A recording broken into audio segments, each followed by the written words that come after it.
Well, hey Ballard Church, welcome this morning. We're so glad you're with us. If you're watching today at 10 a.m., feel free, give us a chat. If not, leave us a comment down below. We love to get to know you better. Question of the day, Lance would love to know. Pastor Lance is wondering, what is the best Christmas gift you've ever received? Go ahead and put that down below for us so that we can get to know you. Other than that, we're just so glad you're here. We're coming up on Christmas. We're so excited. Hey, we're going to go right into a song of worship right now. I invite you to join us. Whether you know the words or not, we're just excited to worship together.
Gotta love a Christmas song. Here at Ballard Church, we're all about Christmas this week as we're getting ready for Christmas Eve service on Thursday at 3 p.m. I hope that you and your family can join us at that time. If not, it'll be up on the website for you to check it out at a later time whenever is convenient for you. For now, though, I'm going to pass it off to our Pastor Lance as he continues our message series called Joy to the World.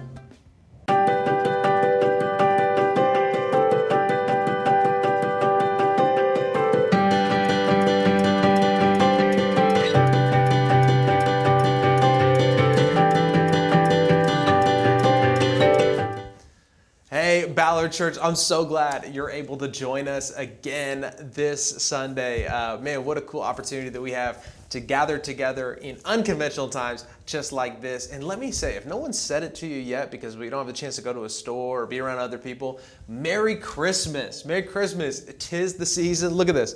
We got a little bit of holly ready to go, just making your season bright. And we asked the question earlier that I would love to know the answer to. I want to know what you guys had to say. What's the best gift you've ever received on Christmas? And the reason I say on Christmas is sometimes parents feel obligated to say, the greatest gift I've ever received is my child. And unless they were born on Christmas, this is your out. You don't have to say that. You can really say, you can be greedy and selfish and say something that you actually remember. Maybe for some of you, it's just something that's the most memorable. I know I've been fortunate enough to receive a lot of great gifts over the years on Christmas. There's quite a few memorable ones, but there's one that really sticks out in my head. There's just a joy that overcame me because it was a gift that I didn't see coming. It was a gift that I didn't even feel bold enough to ask for. It was a gift that I thought wasn't in the cards for that year. I thought I could make a big deal about it to my parents, or I could make a big deal about it to everybody, and it just wasn't going to happen. But lo and behold, I open up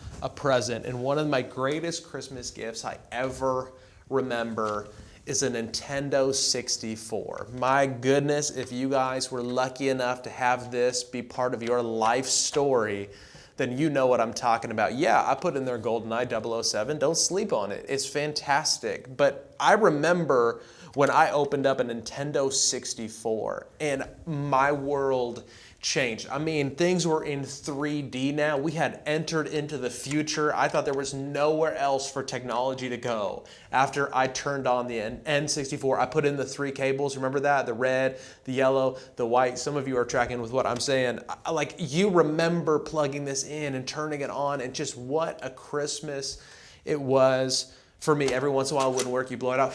You just blow it for a second, and it was just, golly, so many memories. But I digress. I don't know what that looked like for you, but you remember the feeling. And a lot of times when it comes to gifts that we receive, a lot of it is the receiving, and that's really fun, but it's the strategy and the shopping. And that's the season we find ourselves in now. We're a few days away from Christmas Eve and Christmas Day. I don't know when you open up gifts, but we are a few days away from our service. And though that's the time of giving and receiving incredible gifts and everything that goes along with that, right now we're still in the shopping season. The shopping season where you're trying to figure out the best bet. Maybe some of you are really ahead of the curve and you've done your shopping. You have had everything delivered. This year, the one good thing about 2020 is most of us have avoided the mall trips. I mean, we've really done pretty well. And maybe for some of you, you're looking at your tree and you got already the gifts ready. For some of you, this is a reminder that you are really hitting that threshold where Amazon Prime isn't even going to be able to help you out anymore. So you need to get on it and you need to get after it. And but right now we're kind of shopping and preparing. And one thing I would be remiss for saying, if you haven't gotten one, hopefully you had the chance to grab one of your Christmas Eve experience boxes. If you're watching this on Sunday, it's not too late to fill out and get one of these, but I would love to see you guys join us for Christmas Eve this year, whether it's with a box or not, and just join us for service. It's going to be incredible. We're actually going to be having it online just like this at 3 p.m. and after that on demand. So maybe you came from a Catholic background, you're like, if it's not midnight mass, then it's not really church. Guess what? You can queue it up at midnight and I'm not even going to be mad. That's totally up to you. But for the rest of us that like that nice little break right between like a nice lunch, hopefully you slept in a little bit, into you hit church at 3 p.m. and then an early dinner straight into opening up presents just the way that God intended it. That maybe you can join us at 3 p.m. live, be commenting in with us. I think it's going to be an incredible service. But as I was saying, this is the season for shopping. And when it comes to shopping, one of my favorite gifts to give somebody is something that they never expected. I love the gift that somebody opens up and it wasn't on their list, but it just fills a need like they never knew they needed. There's one of my favorite quotes that I absolutely love. It comes from Henry Ford, and someone was asking him about how he dealt with the critics or people, like how he thought so innovative to create the first car.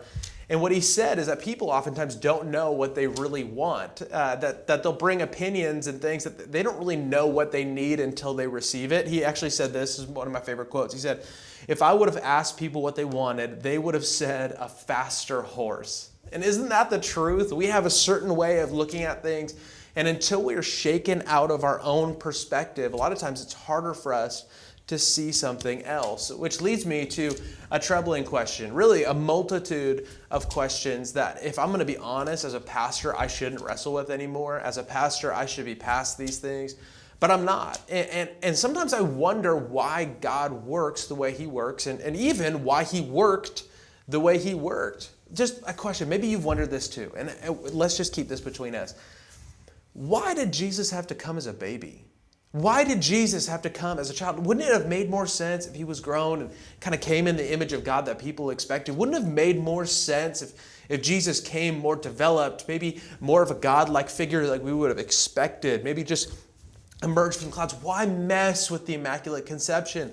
Why do all that stuff to Mary and Joseph? Why go through the teen years and the kid years? Why go through all those things? Why didn't Jesus just come later on in the scene? And it isn't until you do a little bit of thinking and processing and you really get to the other side of it that you hear things and you start to be grateful for the things you never even expected you to be grateful for. In fact, it says this in Hebrews 4:15 and 16, which I thought is such a good answer to a question that I've always had. It says, Jesus understands every weakness of ours. Why? Because he was tempted in every way that we are.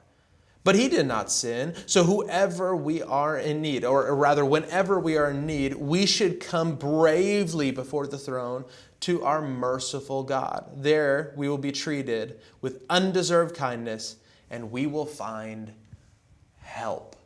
Hold on, so you're telling me that God might have had a strategy in this whole thing after all? That even when I didn't see a point or a purpose behind it, that God sent Jesus into the world as part of a strategy. Why? So he could understand the temptations and frustrations that go along with life, the things that you think nobody else understands. He understands.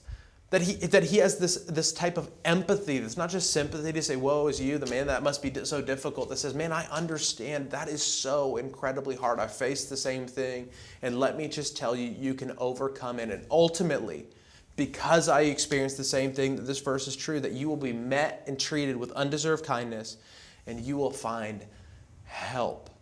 And isn't it interesting? Sometimes when you look at things that God is doing and you start to wonder why, you start to think that doesn't make sense. Maybe God, you were shopping for a present that I was never really interested in. When you start to think of yourselves that way, maybe in this season, as we prepare for Christmas Eve, we can look back on this year that I think for many of us was challenging. If anything, we can just call it different. I think if anything, we could just call it a year that was unconventional for many of us. As we look back in a season that may not be over yet, we wonder why, God, why are we into this? What has happened? I think we can start to realize that a lot of times God brings exactly what we need, not always what we want.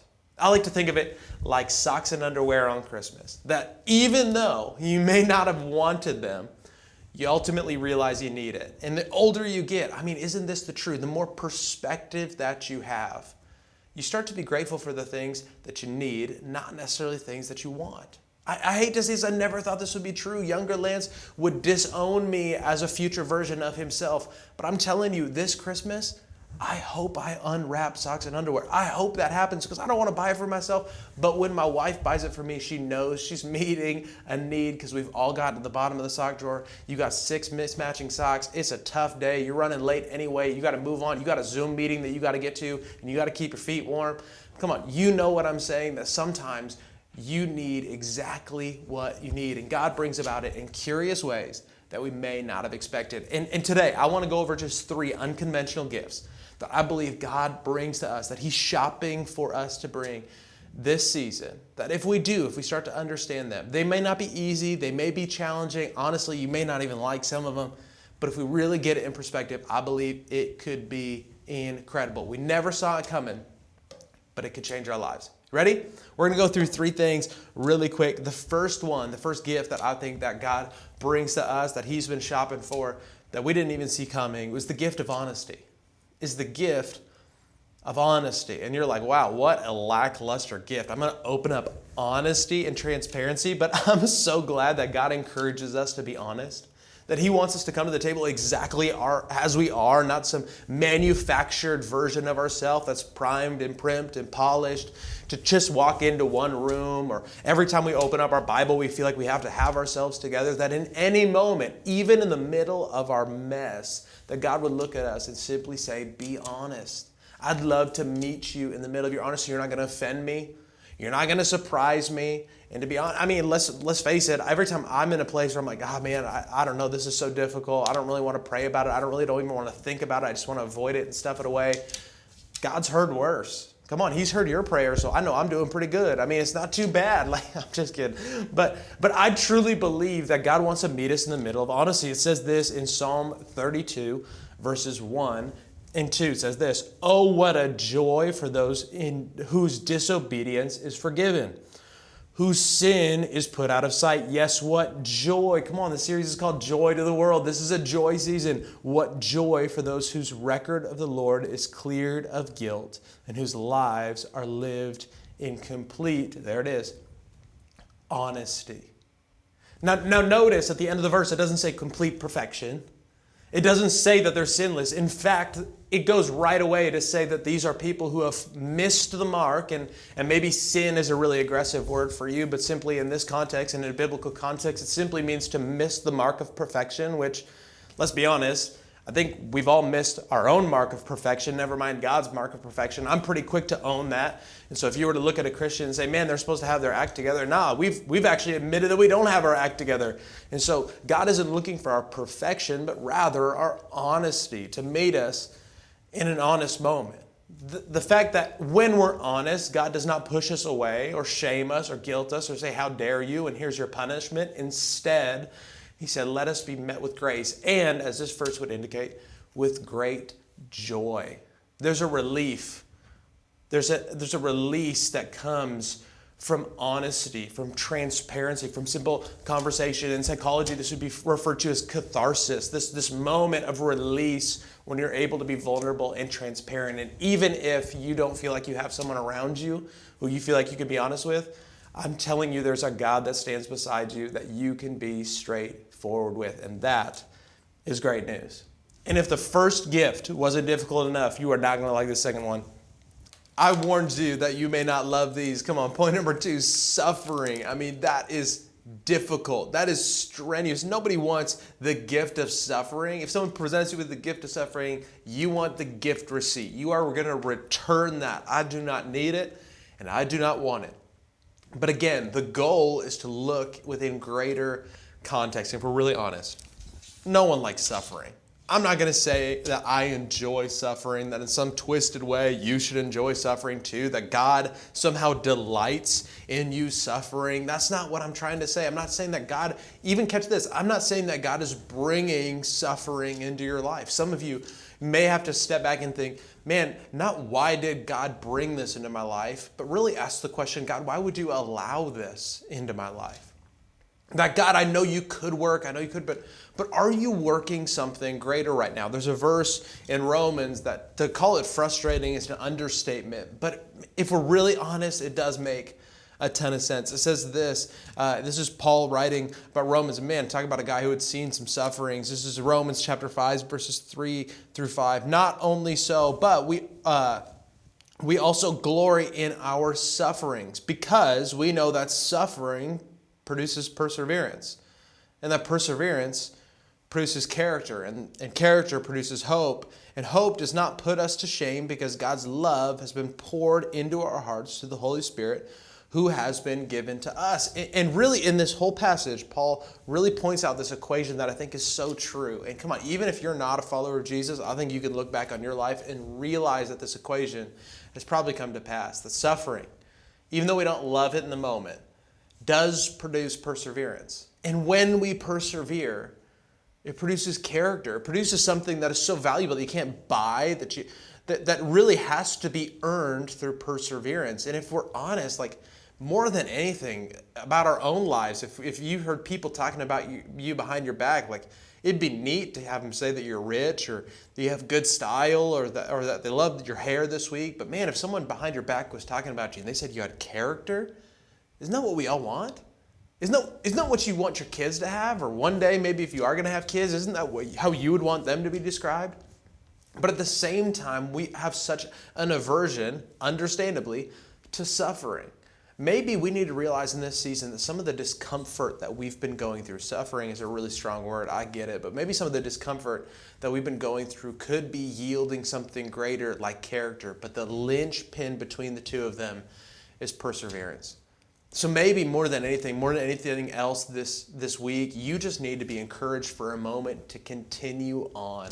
That perseverance needs to be an indicator of what this season looked like for you. As you look back, maybe it wasn't glamorous. Maybe you stumbled through the finish line, you crawled, and you just rolled your way to the end of this thing. But listen, you persevered and you kept going. If you feel like throwing in the towel today, let me tell you, on the other side of your perseverance is a character that you cannot buy. It's a character trait that you have to earn. And I'm telling you, in the midst of it, God does not just leave you in your suffering, but encourages you to persevere, supports you in the midst of it, and champions you all the way on to character. And thus it yields hope.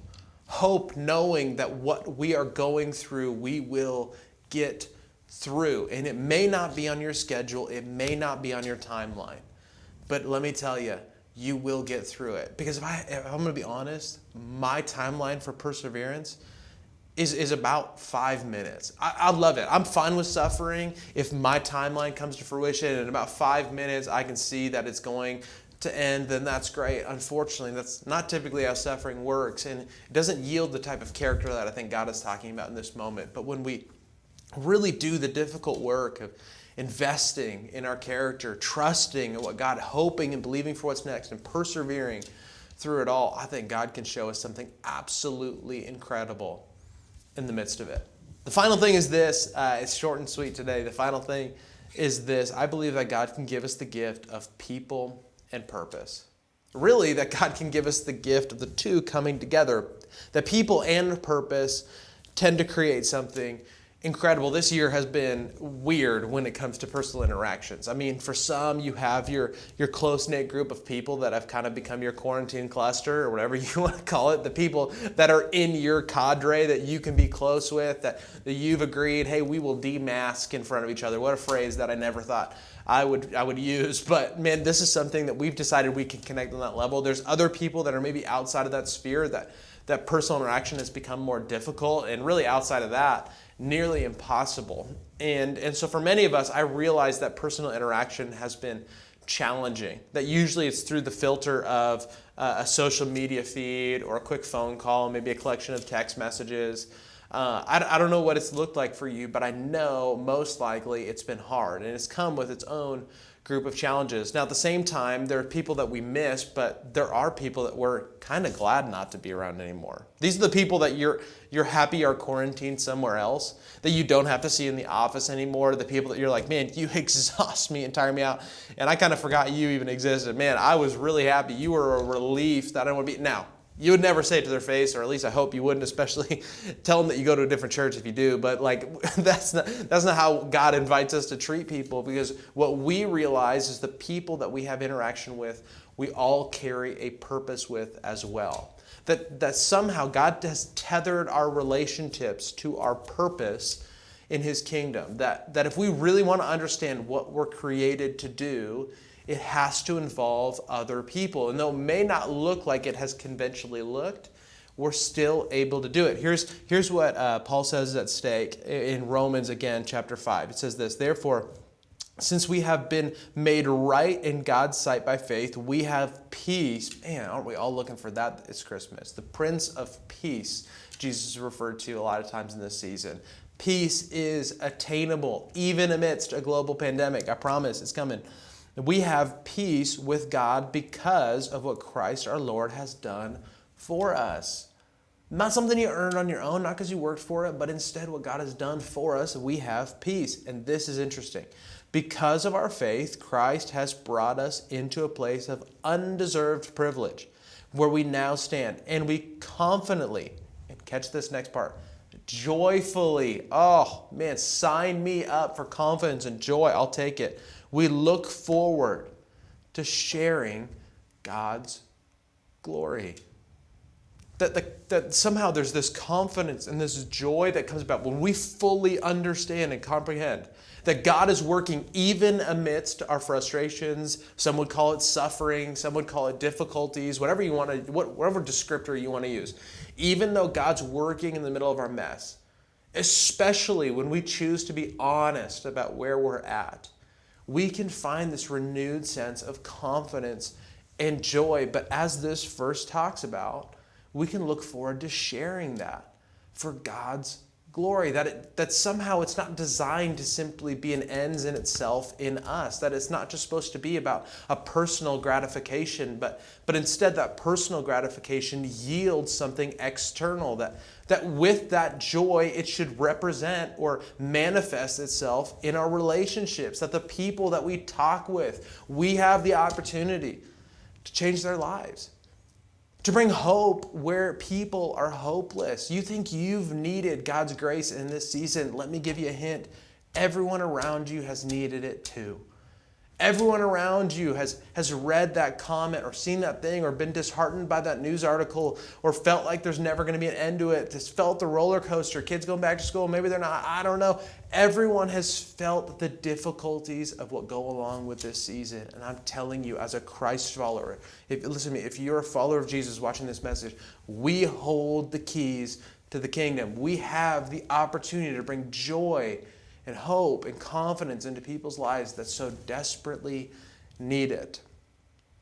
The question is, what are you going to do with the opportunity that you have?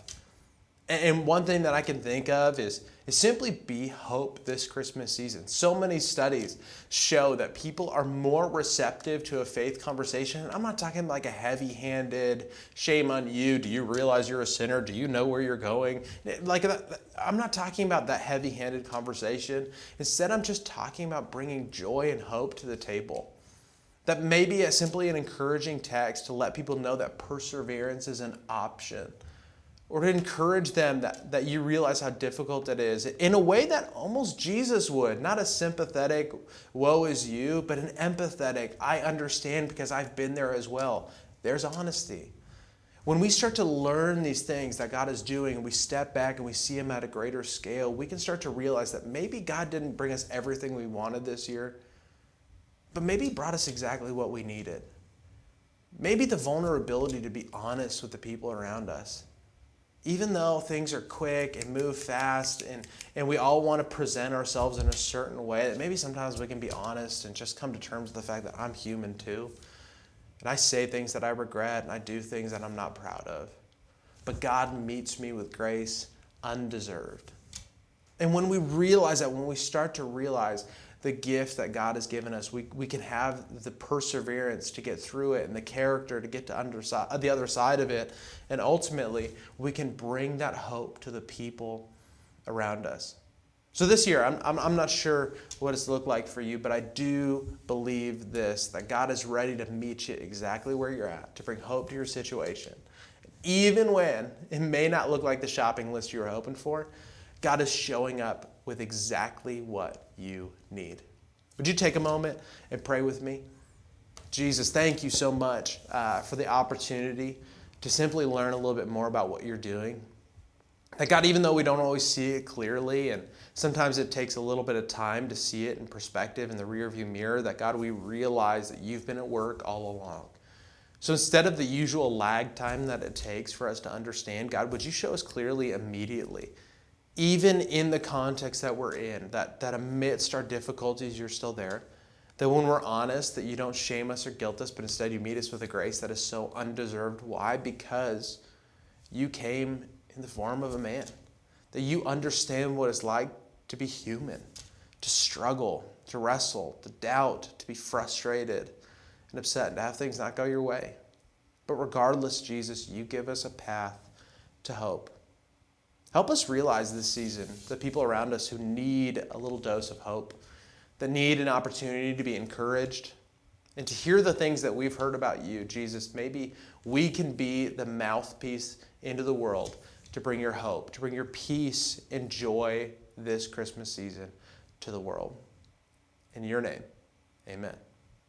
as we kind of take a moment to reflect, I would challenge you not to click away or leave quickly, but I would just simply challenge you this, to lock in for a moment. And whether you're with your family or you're alone this Christmas, I would challenge you to lock in for this next worship song and just prepare your heart for what God might be wanting to do in you.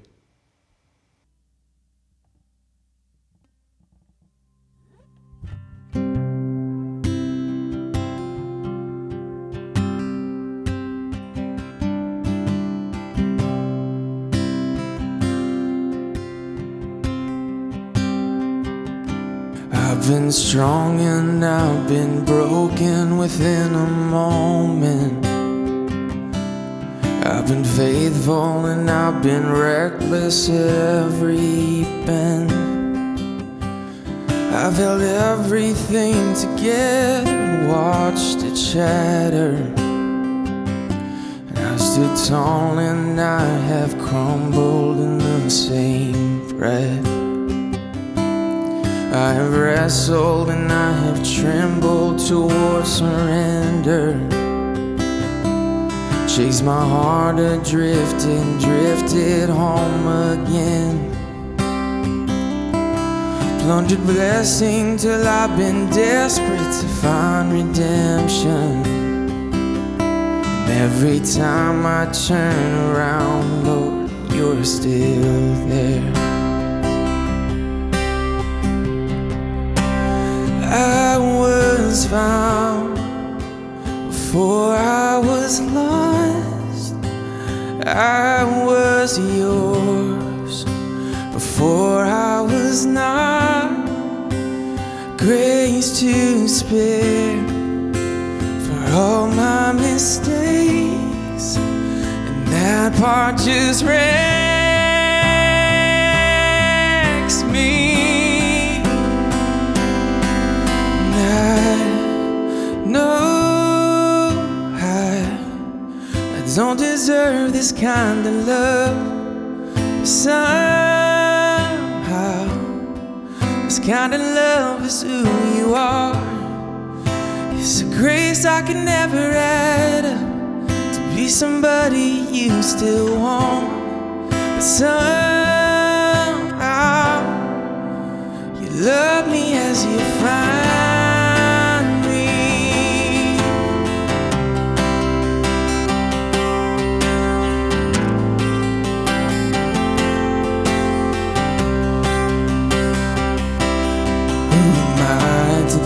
Your glory needs my praises. But if this borrowed breath is yours, Lord, take it all.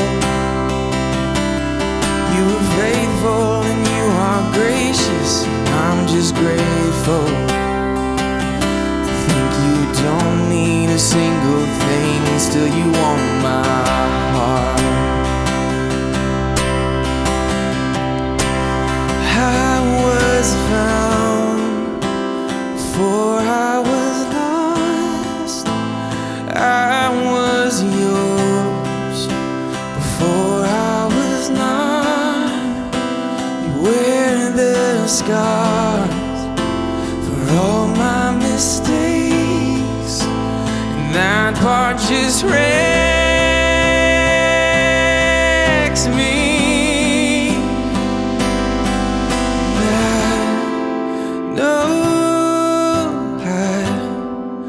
Don't deserve this kind of love. Somehow,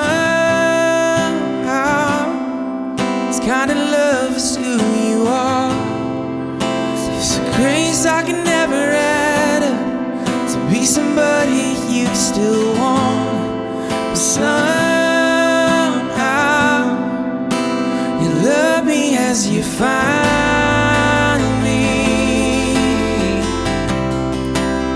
You love me as you find me. You love me as you find. Your love's too good to leave me here. You love me as you find. Your love's too good to leave me here. If you want my heart, I won't second guess.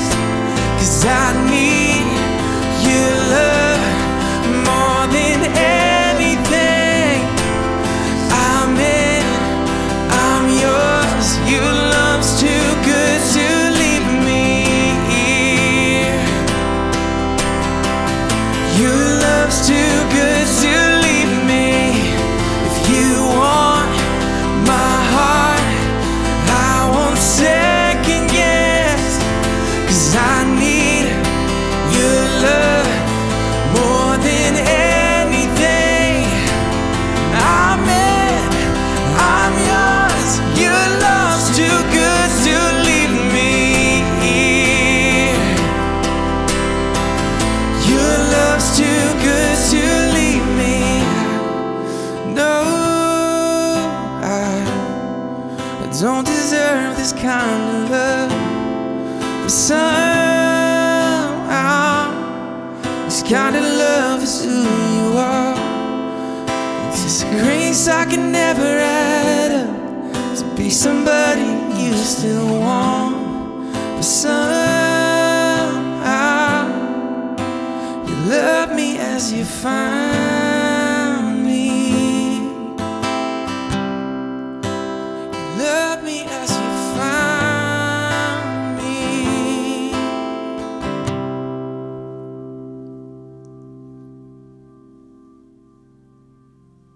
Well, thank you so much for joining us, Ballard Church. I can't wait to see you this Thursday, 3 p.m. at our Christmas Eve service.